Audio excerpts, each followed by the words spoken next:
Hey, I'm Kate, and this is Barbell Therapy, the podcast, where we're giving power to vulnerability. We are going to help you lose weight and reach your goals, but we're going to show you that you're not alone in how you feel while you're doing that. Let's get vulnerable. What is up, Barbell Therapy fans, and welcome back to this week's episode of Barbell Therapy, where we are talking to another Kate, and I'm super excited to have her on because she is a former D3 soccer player and she has so much insight to give us. So let's just get it rolling. So, Kate, welcome to the podcast.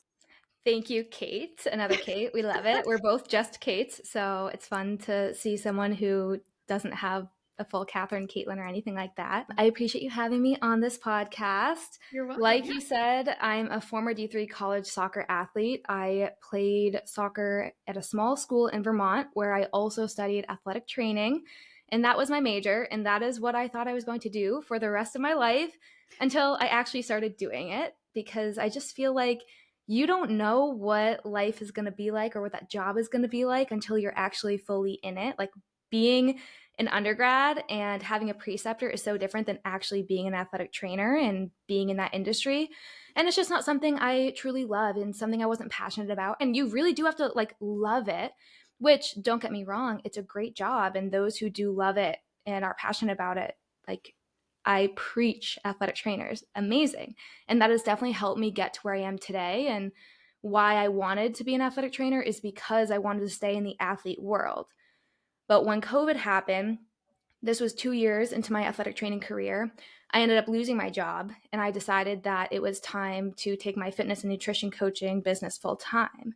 But I kind of want to rewind back to that because I didn't just start my fitness and nutrition coaching right after college or during COVID. I actually started alongside of being an athletic trainer because I was on my own journey. I feel like as two Kates, we also have a lot of parallel lives. Like, I'm a strength and conditioning coach for women's soccer, which is funny. And when I had graduated college, went in sales, whatever. But when I quit my job and went back to school, I thought I was going to be an athletic trainer. And then I was like, wait a second, I don't like blood and bones. I failed anatomy too. I was like, this is not going to go well. And during COVID, I was shadowing this guy because I needed shadowing hours to get into athletic training school. And I had already had a bachelor's at this point. So it was this weird transition. It was also the year that they decided to stop athletic trainers as a bachelor's and make it a master's program. So I had to go to the master's program anyway. I was shadowing this guy who was a strength coach, and he very kindly told me I did not have a career in athletic training because I was not nice. Well, not that I was not nice, but I wasn't empathetic enough. So when guys would be lifting in the weight room, they'd be like, oh, my knee hurts. And I'm like, oh, okay. And he was like, yeah, so this isn't going to work for you, which is fine. And so I interned as a strength coach. The rest is history. But I think it's funny that we have that parallel life there. Yes, no, for sure. And I feel like when you're in the athletic training world, it ties into the strength and conditioning world, and it also can tie into the nutrition world. And that's kind of how I ventured into that world, because I still use the things I've learned from athletic training into what I do now, especially when it comes to helping former athletes with their own strength training plan. And when it comes down to it, the biggest thing for me in life after sports was I didn't know anything when it came to my own journey with fitness and nutrition, especially because I had a coach telling me what to do and a team holding me accountable. And because I didn't know what to do, I realized that there are so many other former athletes out there who get to life after sports and they're just confused in what they should be doing or how to go about staying consistent on their own and being on this journey on their own. When I graduated college, I went on my own journey. I actually started to lose myself a little bit in life after sports, and I was going down a negative path. And I got myself out of that negative path before I got really deep into it, which I'm grateful for. But I started to not feel like myself. I was slowly seeing the scale go up, and it just wasn't making me happy. I wasn't fitting into my college clothes the same way anymore. And I also lived in Florida at the time, which, you're outside in the beach, you're in shorts and tank tops, and I just wasn't feeling confident in myself. And not feeling confident in myself, I was like, okay, something's got to change. And that's where I found an 8-week challenge. Mm-hmm. I decided that was my sign. I need to start my journey. And that's how I started getting more into fitness and nutrition. I created my Instagram. People started asking me questions. I truly did not know a lot of the answers, and I hated that because I wanted to be that expert. So I started to learn more, and that's where I got my personal training certification. I ended up getting my nutrition certification, my pre and postnatal certification, and I also have my athletic training degree, which helps a lot as well. When it comes down to life after sports, it's taking time to actually gain the knowledge necessary to be able to eventually do this on your own. And so when I started to gain the knowledge, I felt better about answering questions and helping others. And it wasn't until I helped one of my best friends lose around 85 pounds that I Wow. started to help more and more people. And that's how I found my passion. Yeah, that's amazing. 85 pounds. That, I mean, it's incredible that you were able to help her do that, but like kudos to her for putting in the work and doing that, because that is, I know that there are so many women that would love to do that and just like don't know how to start. So having that like personal connection with you definitely helps. And one thing that you brought up is like, yes, you have your personal training certification and your nutrition certification and things like that. And I think that the athletic training certification obviously differentiate or yeah, certification, right? Degree. License. Like, Degree, yeah. yeah, all the things. All the It really things. differentiates you, right? Because like lots of certifications, there's varying degrees of them in general, but I talked about this on a podcast like one of my very Mhm. first or second interviews. Like my personal certification, like I don't technically have like a personal training one, but I have a CSCS, which is like your strength training one, which covers personal training. And people don't realize that like to even sit for that exam, you need a bachelor's degree. Like, and it doesn't have to be in exercise science, which is like, I think that they're changing that next year. But like, it was over $600, and I have to do and so do you. Like continuing education every year is required. There's no way to go if ands or buts around it. Like, and so finding someone who not only has done it like you have, but then also has all of this background is just, it's a diamond in the rough, and it's really incredible. Well, I appreciate that. And right Yeah. back at you. I think it's important to keep educating yourself so you can continue to educate your clients and kind of stay within the times because there's always something new coming out. And what I think is most important to understand and remember for everyone out there is that it's all about the basics. Mm-hmm. No matter what comes out, it's just another marketing scheme 99% of the time. And when you can take what we've learned over the years and we just keep talking about the same things over and over again, and like it may feel redundant, but that's because it works. It's not Right. about the next best diet. It's not about, all the high cortisol and high inflammation. It's like sticking to the basics. And when you can do that, you're going to be able to live this healthy lifestyle for the rest of your life and actually sustain the results that you get on your journey. 100%. And that's also like, it's really important to remember that everyone's journey is personal, and what works for you might not work for someone else, which is why, like, even going back to you going through that 8-week challenge, obviously you did what you needed to do to get yourself to a healthier place. But I know that you're not just rinse and repeating what you did and just selling that to your clients, right? You're getting to know them individually and like, yeah. Yeah. Well, so when I started out my coaching, I didn't start coaching that first 8-week challenge, right? Like I did my own 8-week challenge. And then after that, I was continuing to do these 8-week challenges. So there's 4 a year. And I was promoting the 8-week challenges and like, hey, let's get you results within 8 weeks. And after a couple years of doing that, what I realized was that it's not about getting the best results in 8 weeks. It's about being able to actually sustain those results for a lifetime. Right. And yes, challenges can be great and they can really help motivate you and like give you something to almost like look forward to, but it's really important not to rely on it. And for Yep. the most part, I found, and this is probably on me too, that there were a lot of people who did rely on those 8-week challenges. But what happened in between? Just go back to old habits and then just come back and be like, well, there's going to be another 8-week challenge that I can join. But I am all for more of that holistic approach and being able to have a more personalized approach instead of just like okay, come into this challenge and you may not get one-on-one time specifically. It's all going to be in group, which again, nothing wrong with that. But I have found that if my clients want the best results and they really want to do this for life and find a sustainable way to live their life and help their health, they need to understand that it takes time, which is why with my coaching, typically I do a minimum of a 6-month commitment, which is a commitment. Someone looks Yep. at that and they're like, that's a long time. Yeah, it is.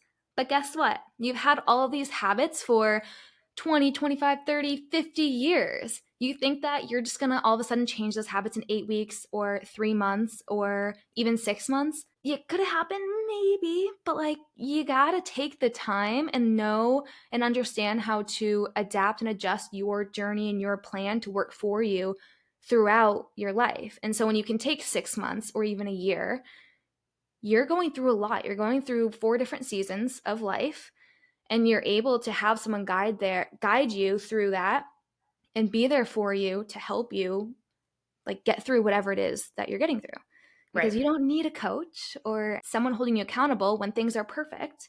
You need that person when things aren't going well. 100%. And that's something that's really important to understand when it comes to your overall health too.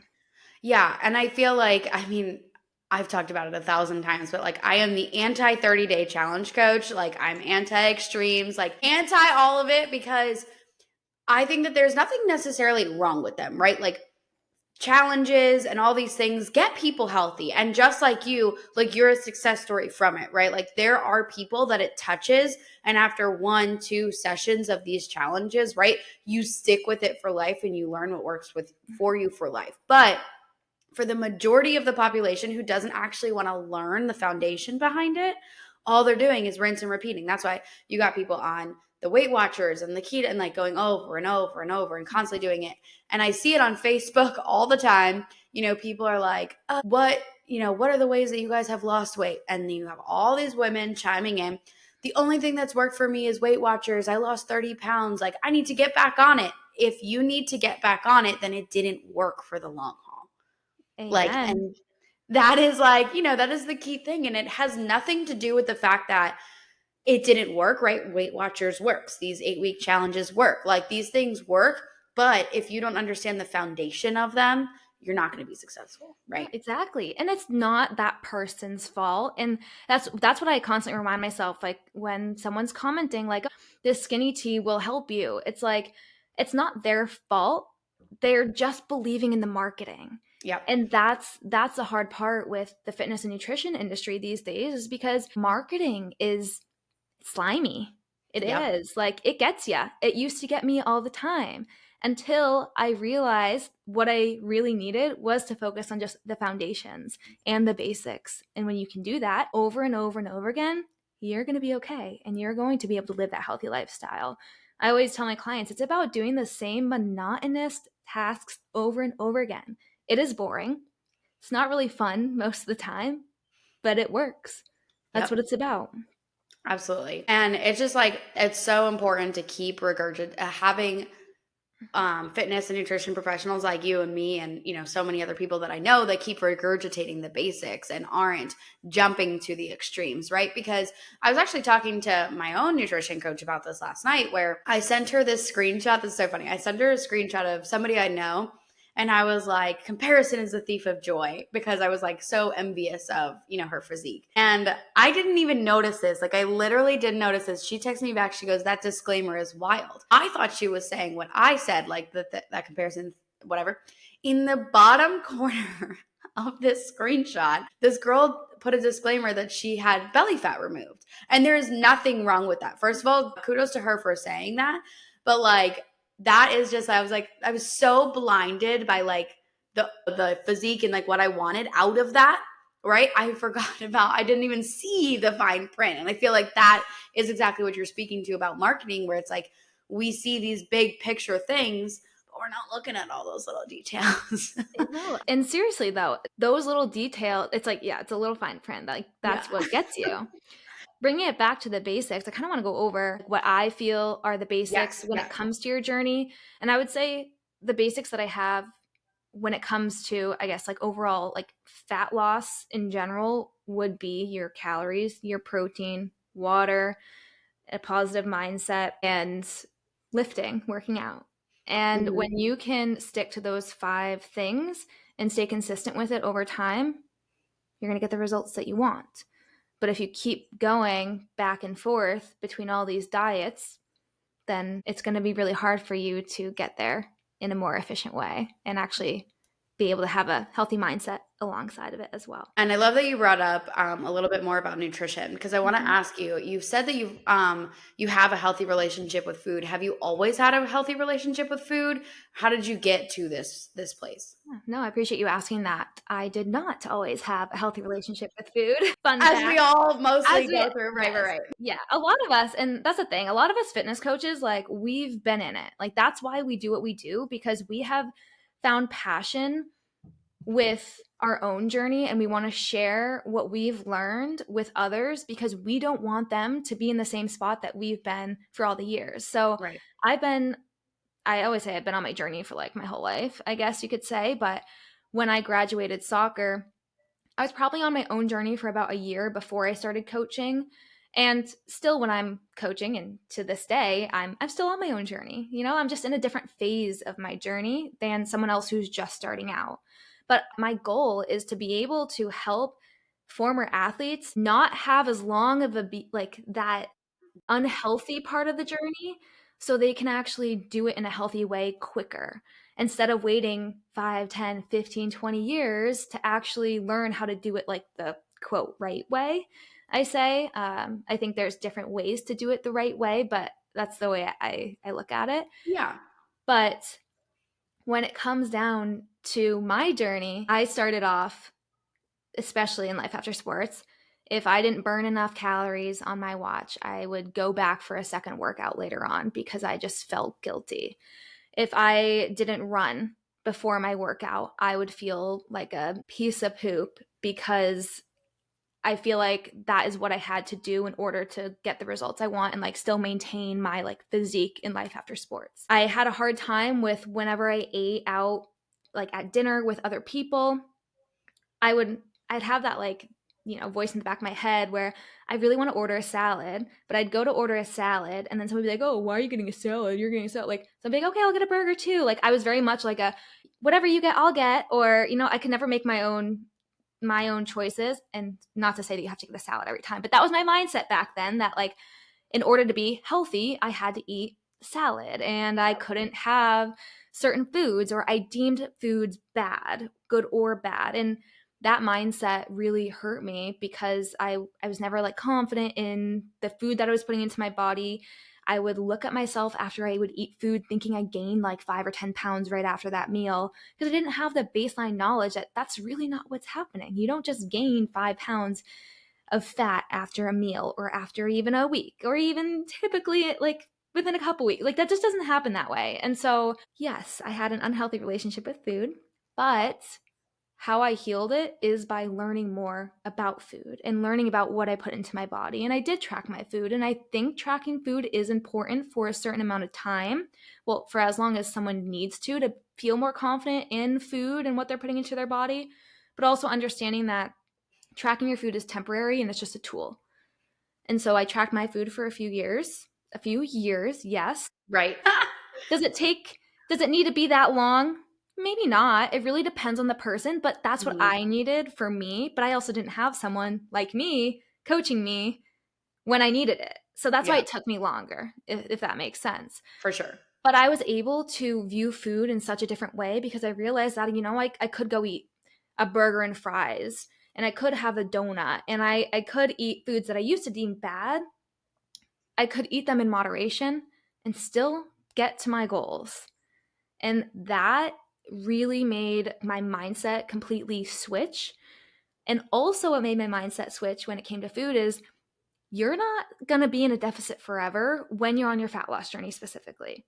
I think that's something a lot of us forget, or a lot of people on their journey forget, is that when it comes to being in a deficit, you shouldn't be in it for you shouldn't be in it for your whole life, which most of us women are probably in a very low deficit a lot of the time in our life, but you're going to have different phases of your journey. So you're going to be in a deficit, then you need to go up to maintenance, which is like within the 2000s of calories for most women. Yep. They don't realize that they need to eat that much food. So they're constantly eating, like, I would say, like under 1,500 calories, because that's what they think. And that's what I thought.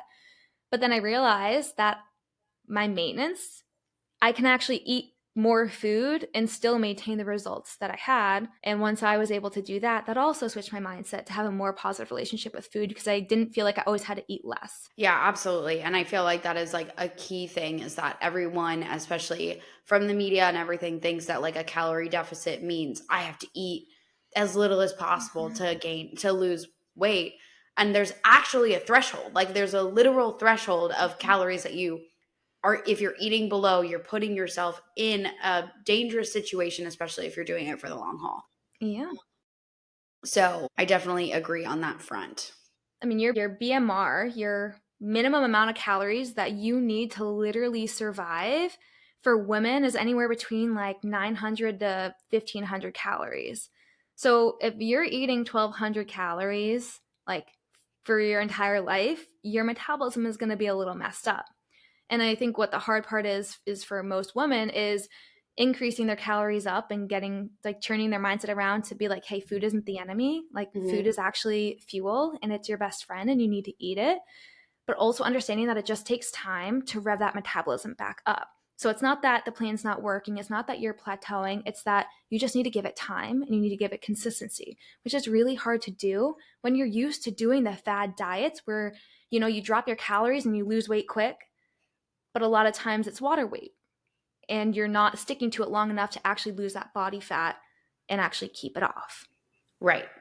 And then the other like key component too with that is when you try to bring your calories back up, you probably do it in like a you just like, oh, I go from 1,000 to 2,000, whatever it is. So that obviously is going to give you into a little bit of metabolic distress. But the other thing is chances are you're not actually eating 1,200 calories a day. Like you go through these cycles of, you know, barely eating, making sure you only have one meal, to then a lot of times on the weekends binging and not noticing how much alcohol calories you're having and things like that. And so then you're just like on this roller coaster with your metabolism and your mindset around food. Exactly. No, that's a really good point. I'm glad you brought that up. Yeah. I mean, because like, again, like, you know, people think, I swear I'm eating healthy. And then you go through the entire week, including Friday, Saturday, Sunday, and you're like, okay, you're actually not eating healthy on two different levels, right? You're extreme restriction on the weekdays and then you're extreme binging on the weekends. And at least for me, that's typically what I see. And I'm just like, it's not that you're eating poorly or bad, but these are not the best ways to help you find a healthier balance in your life. Exactly. And it's not fun. Like it's not fun to be starving throughout the week and then to then feel like overly full and like to the point of like feeling gross, to where then you feel so guilty and then you either spiral or you just feel like you need to keep starting over. And when you feel like you need to keep starting over, you just get like more annoyed with yourself and then that cycle just keeps happening. Yeah. So you had discussed with me this concept of the core four, and that's what you teach for your clients. So I want you to talk a little bit more about that because I think that's definitely going to be helpful on this specific topic. Yeah, of course. So the core four, this is how I teach my clients to build a balanced plate. So you have protein, fats, carbs, and color. Color is going to be fruits and veggies. That's going to provide your body with fiber, which is going to help balancing out your blood sugar levels, which is going to help with less energy crashes and actually helping you feel fuller longer. So when you have these core four in most of your meals, like I always say, it's not about being perfect, but it's about being aware and understand like, okay, well, if I didn't have core four for breakfast and lunch, then I definitely need to make sure that I incorporate it for dinner at least. But when you can start balancing out your meals this way, you start building a more balanced plate, but you have better energy levels throughout the day, you feel fuller longer, and you're more likely to like stick to your plan because you're not feeling low energy or cravings as much. So you're not feeling the need to snack and you're actually able to like have less brain fog and continue to push yourself in your workouts because you have enough energy. And when you can push yourself in your workouts more, then you're able to get even better results and continue to get stronger and become a healthier version of yourself. So The core four is all in all about building a balanced plate. But even if you do have a snack, like instead of just having like a bag of chips, it's like, okay, maybe you can have the bag of chips, but you also, so you have what you want, but you add what you need. And this is like the second level of the core four. I call it the have what you want, add what you need. So you have a bag of chips, totally fine to have that. There's nothing wrong with that, but it's what can we add to that? So you have a carb and probably a little bit of fats in there. Maybe you add a chomp stick or beef jerky to add some protein, or even a protein shake for quick protein if you need it. Or like maybe you have like a protein bar or something along those lines. Doesn't always have to be like a processed protein, but that's what comes to mind right now. The other thing to think about too is it's not bad to just have a bag of chips either. So I don't want you to think that just because you have a bag of chips or a couple cookies, you have to keep adding something to that. But it's just being mindful of how that makes you feel. So understand that if you do just have like a bag of chips, your energy levels are probably going to deplete pretty quickly. You're probably going to have a little bit more cravings, and just be aware of that and understand that your body doesn't need more chips. It just needs more nutrient dense foods added to it. And then you're going to feel a lot better throughout the day. You're going to have less cravings and less snacking. So Right. that's kind of what I mean about a core four. Yeah, and I think I like love that point that it's like also be aware of how your body is going to feel, right? Because if you have a bag of chips as your snack, your mid-afternoon snack, and then you have to go back to work or go pick up your kids and you have a marathon of, things to do, you're going to start to feel like snackier and crave something. So to your point, it's not necessarily always about adding more, but if you want a bag of chips, have your bag of chips. Just make sure like the rest of your day is like pretty balanced and you're aware that, you don't necessarily need to reach for more snacks. If you are hungry and are feeling something, reach for that protein source, reach for those veggies, not because you need to punish yourself, but because that is what's going to stop you from feeling so snacky. Exactly. That's like you just hit the nail on the head right there. I love that. So you had mentioned something about getting to your strongest self, and you do that obviously through nourishing yourself. How did you get to this point where you no longer wanted to be the smallest version of yourself and you wanted to be the strongest version of yourself? So, with social media, the best part about social media is that you get to kind of curate your algorithm to what you like and what you need. For me, when I first had my social media and my Instagram, I was really following the typical Instagram models. And like, I was like, wow, like, that's what I want to look like. And like, that's what I want to be. And how can I get there? And I was like craving that just because I think marketing, or like, as I've thought for my whole life that I just need to be the smallest version of myself. I don't know where that came from, to be honest. But then the reason I want to become the strongest version of myself is because I started to see women online with strong looking physiques, with muscle. And I was like, dang, that's impressive. Like, she can do all these pull ups. And I don't know if you know Claire Thomas, but she's Yep. really who got me into loving my strong body and understanding that it's okay to be a woman and to be strong. And that's really like, that's a person I would say that got me into like feeling like I want to become a more stronger version of myself. But at the end of the day, with my mindset and with being an athlete, I didn't have anything pushing me anymore, but I felt like being able to push myself in the gym and to be able to see like, my muscles grow and be able to get my first pull up and now get, 10 pull ups. I'm able to work towards something in a different way than I was as an athlete. But I just started to fall in love with becoming stronger and gaining that strength. And I feel like because I curated my social media in a way where I followed women who were all about becoming a stronger version of themselves, that really helped change my mindset too. It's actually funny because here we are with more parallels, right? Claire P. Thomas is also who got me into the same 8-week challenges that you were doing. And it's just so funny. Like you said that, I was like, me too. Are we twins? Yeah, we're literally twins. There's also this Instagram KK Fit. It's these two twins from California. I kind of started dabbling there a little bit too. So I like followed Claire. I really liked, that and the first form challenges and things like that. But then KK Fit put out this like bulking guide and I was like, that's what I need.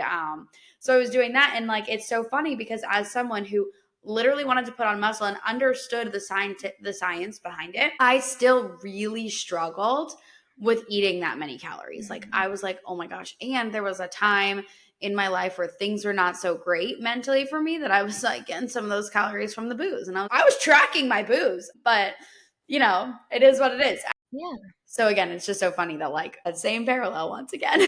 No, I know, seriously. But that's who inspired me to want to inspire those in my circle too. And Right. it's a domino effect. And that's one of the best parts about social media. Like, yes, there's negative things about social media, but there's also really great things that can come from it, like education and like figuring out different tools and strategies that could possibly work for you. But you're able to create that for yourself. And when it comes down to it, it isn't just about becoming smaller. It's about becoming stronger and healthier. Whatever that looks like for you. I always say your healthiest version of yourself is whatever you want it to be. And that's the beauty in it. Yeah, because I was going to say, there is a smaller population of women that are looking to increase their muscle size and have like a muscular physique. So, what would you say to someone who is like, oh, but that's not what I want? Like, I don't want that type of physique, if you will. I just want to be healthier. I want to lose weight. I would say that when it comes to becoming strong, like you said, bulking, like you have to do it on purpose. Right. Yes. Thank you. So, when you're on this journey, and you want to lose weight. I always say, like, what does that look like for you? Like, where do you imagine yourself as your healthiest self? What do you look like? What do you feel like? And just like visualize that. I'm a huge a huge advocate for visualization and like manifestation. Right. So, what does that look like for you? And so, a lot of times they'll say, well, I want to become leaner and I want to become more toned. And so a lot of the time it's just sticking to what I was saying with the basics before is being in a healthy calorie deficit, making sure that you're focusing on your protein, getting in your movement, having a positive mindset, and being able to drink your water. Like those 5 basics are going to get you to where you want to be. If you want to bulk, you're going to have to eat like a lot of calories, which most women don't do that anyways. So you want to lose weight, you just still stick to the same 5 things. You're not going to get bulky from eating protein. You're not going to get bulky from eating in a healthy calorie deficit. You're not going to get bulky from lifting weights. That's actually how you're going to get lean and toned and become a quote smaller version of yourself, if you want to look at that way, but a healthier version of yourself. Because when you have more lean muscle on you, not only do you have that lean toned look, but you're also able to eat more food. And when you can eat more food, that's also great on your mindset because you don't feel like you're like restricting yourself or like you can't eat food, which can help you actually stop the binging and restricting because you're actually fueling yourself the way that your body needs it to. Yeah. And I mean, I think it's so important to just continue to reiterate if you want to look bulky, you have to do it on purpose. Because I'm telling you, the conversations that I have with my female soccer players is them telling me that they don't want to lift heavy because they don't want to get bulky, and me being like, I've been trying for 5 years and I'm still not there. You want to know the funny part is that I'm and I'm not going to speak for you, but I used to think that way. Yeah. Like I really did. I was like, I don't want to get bulky. And it took a good chunk of time for me to truly understand that that just doesn't happen that way. It's very, very unlikely that you're going to bulk not on purpose. So just understand too, like when it comes down to your journey and lifting weights, I always say go or working out in general, like work out because you get to for your health, not because you have to for your weight. Yeah. And that can also change your mindset around your relationship with the gym and exercise. And when you can have a healthy relationship with exercise, that makes the biggest difference in the world as well. It really does. And I think that this is a perfect segue into talking about how health and fitness and leads to confidence outside of just physically looking better? I know that's something you spoke to. So tell us a little bit about how like you were able to find that confidence outside of, again, just your physical Yeah. appearance. Confidence comes from repetition of keeping the promises that you make to yourself. So when you get the actual physical results, you're not confident because of those results. Okay, yes, like maybe a little bit. You're looking at yourself, you're like, yeah, damn, I look good. Yeah. Okay, great, I'm confident. But the majority of that confidence comes from all the work you did leading up to that. So confidence isn't just going to come from you changing your body composition. Confidence is going to come from you doing the work.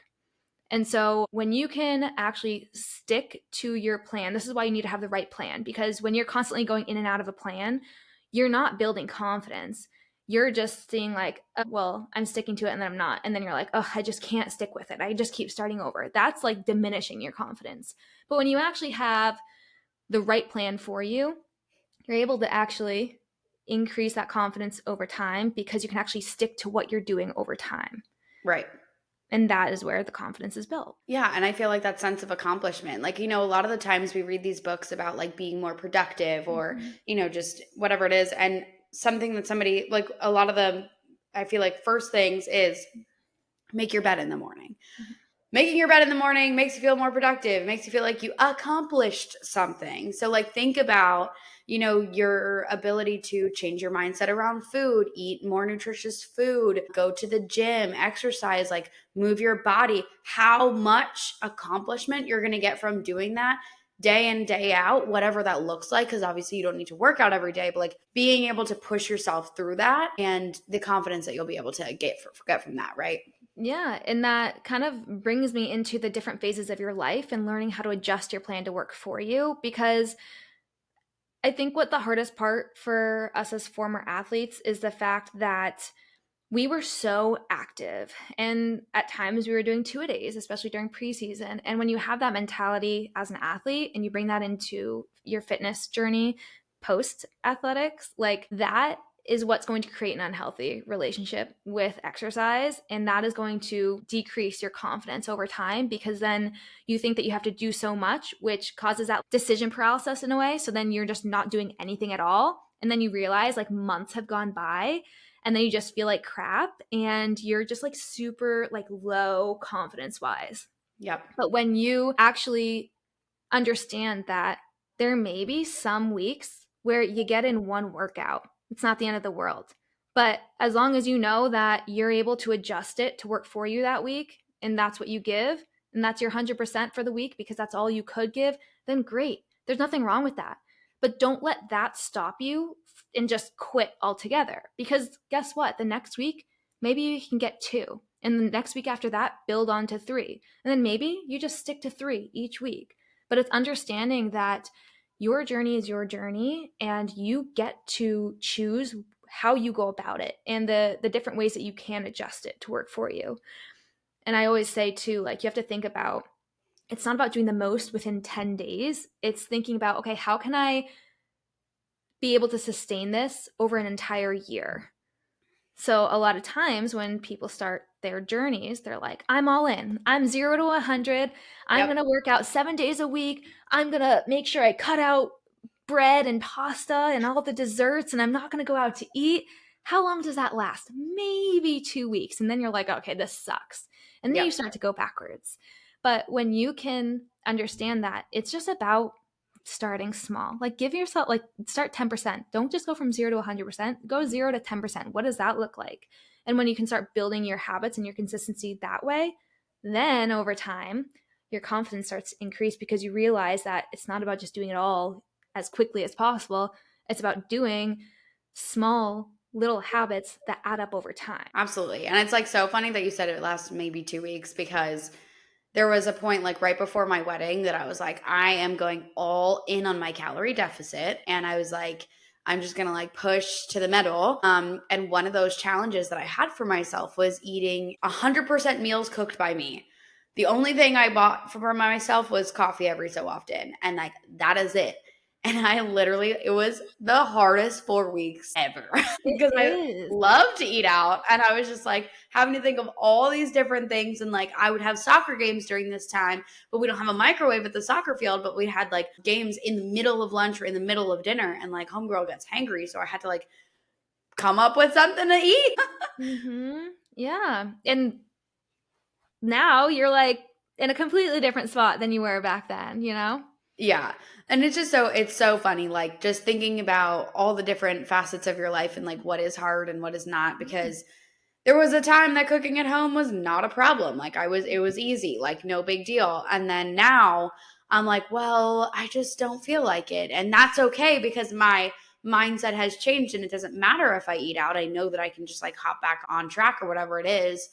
But, just changing those dynamics is hard, but it's possible too. And I think that that's like also something that we need to keep reminding people of. Like, yes, it's hard. Mhm. And if this was easy, everyone would do it. Like, that is so cheesy, but true. But you can do it. And you will be better for it in the long run. Yeah, for sure. And something to think about too, because we talked about like comparison a little bit, Yep. like with you sending that message to your nutrition coach that one time. Comparison can be the thief of joy, but it Yep. can also really help you. Yes. And it can be a good thing. For example, bringing it back to Claire, I was comparing myself in a really positive way because I was like, hey, I want to be like her. But I wasn't doing it in a way like that was diminishing me. I was doing it in a way that was actually helping me become the strongest version of myself because I had that inspiration. So when you can look at it in that way too and understand that there are millions of people who have accomplished their fitness goals, and I would say even have more fitness goals now because there's never like an end goal. I kind of want to get into that too. But Yeah. you have to understand that when you're comparing yourself in a positive way, you're able to actually understand that if they can do it, so can you. Absolutely. And like you said, like those people don't have an end, right? Like Claire is incredible and she has the greatest abs in the world and she hasn't stopped. She just keeps doing it, right? Like amazing. And that's, I think where you were going to go with it. The end piece is like Mhm. the challenges and things like that make you feel like your journey is over. Like, Yes, okay, I put all this work in and now I'm done. No, no, no. We have to keep going. And so that's why you need to find that sustainable habit, those sustainable habits that you can implement into your lifestyle that will, stay for years to come. exactly. Yes. When you look at your journey as having an end, a lot of the times you're going to go back to old habits, and we don't want that. We want you to look at, yes, you can have goals and you can achieve your goals, but understand that when you achieve that goal, there's going to be another goal that you're going to want to achieve after that. And that's important and that's okay. And I even think sometimes like you don't have to have goals, and this might be like a hot topic to say, but like I currently don't have a fitness goal. I'm just like, hey, well, I guess in a way it's just living a healthy lifestyle. Like I don't have like a PR that I'm trying to get or like anything along those lines or like a weight that I'm trying to be. I'm just trying to like live a balanced life like I have been. And that's my goal right now. And that's okay too. But just knowing that if you keep looking at your journey as like, okay, I'm just going to get to this weight and that's it, and I'm going to be great, that's not how it works. And I think, one thing you had touched on was talking about the different phases of your life and how that has helped you kind of like grow with your journey. But you also talked about how being able to adapt to those different phases has a ripple effect on those around you. Talk to us a little bit more about how like that, how the people around you are affected by that. Yeah, I would say when I first started my journey, I was able to show up in a way that actually, like I said, I helped my one of my best friends like lose weight, and she realized that like fitness was actually a passion of hers too. And so then she was able to start sharing her fitness journey, but then also have an effect on everybody else around her because she started helping other people in her circle. And so just by starting with one person, I was able to not only affect that one person, but all the people around her, and then my family and all the people around me. I always say you're able to attract those, like you attract those the like the with the aura you put off and like the energy you put off. Yeah. And so I knew that like me focusing on myself and my goals and my health, I was going to attract those who also would want to help themselves and their health and their goals. So I love like the domino effect that this journey can have, and like even just having social media can have, because there's like a lot of silent people who I may not realize I'm actually helping them, but I am. And just knowing that what I'm posting in whatever it is that I'm posting is going to help at least one person. Yeah. And that's what keeps me going. So that's kind of like the ripple effect that I was talking about too. Yeah. And how do you feel like your friends and family outside of fitness and nutrition were affected by you going through such a positive transformation too? I think it also helped turn their mindset around and made them realize that it's not about restricting yourself or becoming the smallest version of yourself. And it's not about doing every single thing every single day or trying to put 100% into yourself every single day. It's about finding what's going to work for you and understanding that everything is okay in moderation. If you aren't feeling your best, great. Don't go work out. Just go for a walk or do some stretches. Listen to your body. Be mindful. Focus on these small little habits that help you over time. And so when I started this journey and like transition to a healthier mindset, I noticed that like even like my mom is now just like going on walks more and focusing on her getting in more protein. And this isn't like a knock on my mom, but she didn't know that just having cottage cheese and a protein bar wasn't enough protein. She's like, "Oh, I need to eat this much protein?" And I'm like, "Yes, mother, you do." And that helped her because now she has the knowledge necessary to know that she does need to eat more protein. Right. She thought she was eating too much. And I was like, "Oh, not enough, not enough. Not Please enough. eat more." Yeah. It is cool to see how family members also just kind of like watch from the outside looking in and make changes too. And it's also so special. I had that with my mom too. And she went through an amazing transformation, both Mhm. physically and mentally. And then I just feel like there's also this psychological side of when you improve your confidence and have more energy and don't hate the body that you're in. I feel like the people around you are happier because you're happier. Mhm. And you build a better connection and relationship with them too. Is that something that you were able to experience? Yes, 100%. And it's like, it's one of those things where you don't realize the impact that you have until like you see how the other people are changing with their mannerisms and their mindset and like the way that they talk to you about themselves. Hmm. So it's really cool to see that come to fruition. Yeah, for sure. I would just say, understand that this journey is exactly that. It's a journey. And when you're on it, you're going to go through ups and downs, but what's most important is that you don't give up on yourself. You don't fail, you're not failing, you have a little setback, you grow from it, grow through what you go through and keep moving forward. You're Yeah. going to eventually get to where you want to be. I love that. Okay, so I'm curious, what is your biggest hot take on the fitness and nutrition industry right now? Ooh, my biggest hot take would probably be around this time. It's the skinny teas and the detoxes that really, really piss me off. Yeah, there's a few others that are very hot, but I don't want to get into that. But I would say the skinny teas and the detoxes. A skinny tea is what it's literally tea, just with skinny in front of it.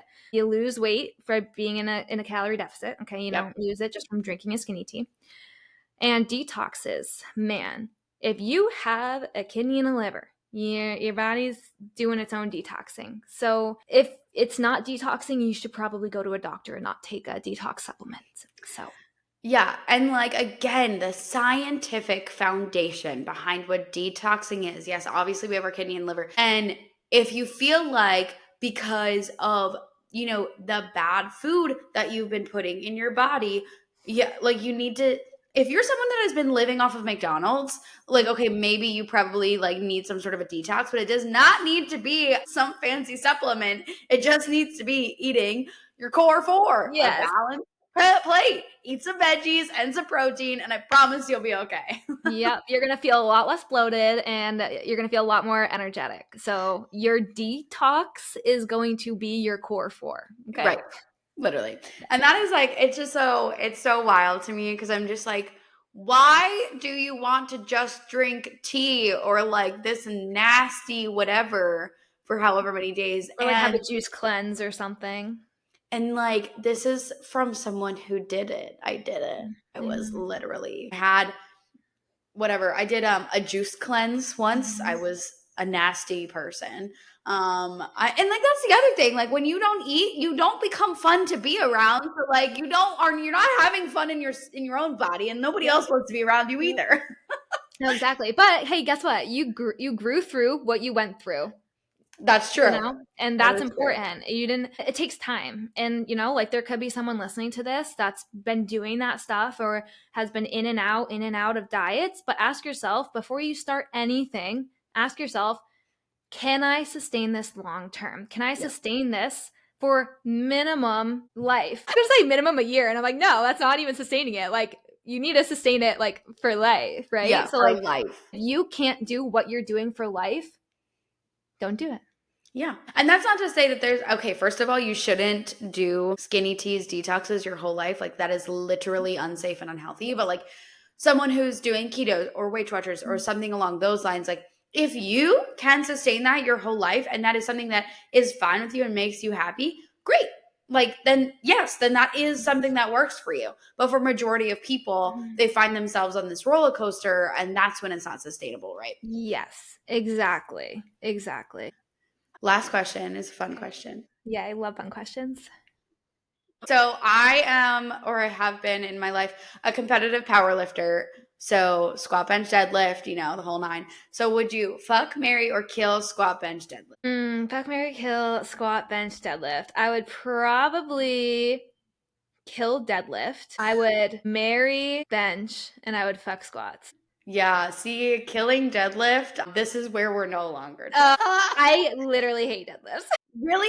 Yeah. All variations of deadlifts. I like Romanian. I like RDLs. Okay. But when I think deadlift, I think of like literal powerlifting deadlift. Yeah. I don't like that. Okay, I love it. I'm really good at it. Really bad at squatting. Terrible squatter. But I do love bench. I agree with you there. Yeah, I do. And there is just something so amazing about being powerful in your upper body as a woman. It's like so cool.